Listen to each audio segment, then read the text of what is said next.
As of recently, I've had quite a few people reach out to me about training with osteoarthritis. They've been recently diagnosed and are kind of finding it hard and struggling around how to train with this. So as someone who does also have osteoarthritis in both their knees, I've had 6 surgeries on my left knee. I've got inflamed bicep tendons, a labral cartilage tear. I have very unstable shoulders. So I do get a lot of issues up and down the chain, you might say.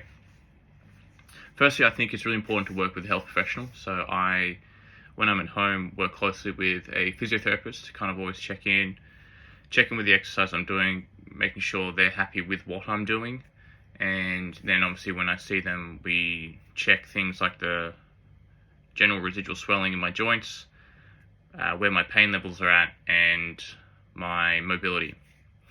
Having osteoarthritis, also, I've found generally what's been most helpful for me is accepting that I'm generally going to be in some type of discomfort, regardless, and having a certain level of discomfort that, with the guidance of a health professional, we are happy to work within. So, for example, my general discomfort might be a 2 to a 4 out of 10. When I exercise, that might go from a 3 to 4 out of 10. As long as I'm within that range, any exercise I do that I can control, isn't too heavy, I don't feel like increases that degree of pain, I am happy to do.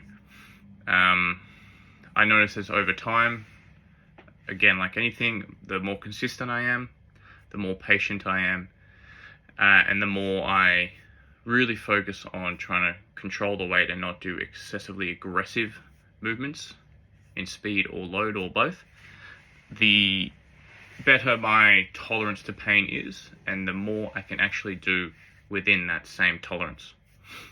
A good example is from where I live in Sydney, walking down to the shops, it was a kilometre, and that used to really aggravate my knees.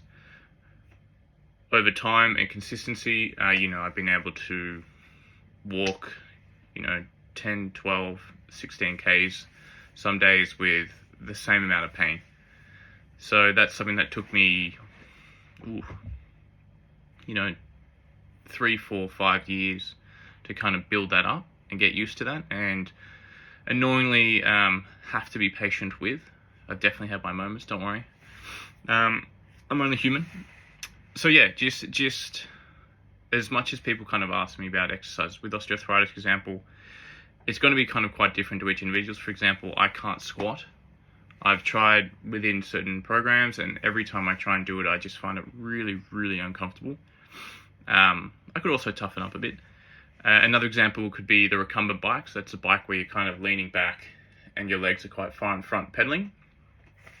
I used to cycle a lot before I had osteoarthritis and loved it. But now anytime I try and go on a recumbent bike or a normal bike, it just wrecks me. Like literally, if I go on for 10 minutes, even at a resistance that's very light, it just really screws my knees up. And I think it's something to do with having to be locked in a certain way with my feet, not getting that kind of rotation from side to side. So over time, I'll release more and more exercises I do, which are fine for me. But at the end of the day, it's really important that you yourself, as someone who's been diagnosed, try and see a health professional like a physiotherapist or an exercise therapist who might specialize in osteoarthritis for the particular region that you're suffering, and to try and go through some movements with them. I think a few key points that might be relevant for anybody who's suffering with this, from my perspective, is, again, accepting that there's going to be a degree of pain. Generally speaking, trying to find a degree of pain which you're happy to work within, and just try and be as patient as you can. Another question I get is about food. Honestly, I haven't really found any foods to be first-handedly good or bad for my osteoarthritis. I think second-handedly there's been foods which are bad because I eat too much of them. I have rather a sweet tooth. I eat too much of them, so it keeps me up at night. So then having a poor sleep, I don't recover as well. So therefore I'm probably a bit sorer. I think though, in general, there's a few things anybody can try and prioritize, and lean protein's one of them. So especially for people who have osteoarthritis, trying to maintain muscle mass or put on muscle mass, I think is quite important. More muscle around the joint to support it, for shock absorption as well. Like anything, trying to maintain a healthy weight. So trying to have, foods that are less calorie dense, more nutritious, fruits, vegetables, whole grains, again, lean proteins, healthy fats are going to be really, really important as well. Just because the lighter one is, or whatever the healthy range weight one is in, with, for example, walking, every step you take, the less actual pressure is going to go through those joints. So that's going to be more beneficial as well. But aside from that, honestly, this is not my area of expertise, but I personally can't say I've found foods to be either extremely beneficial or not. And that's my little spiel. I hope it helps.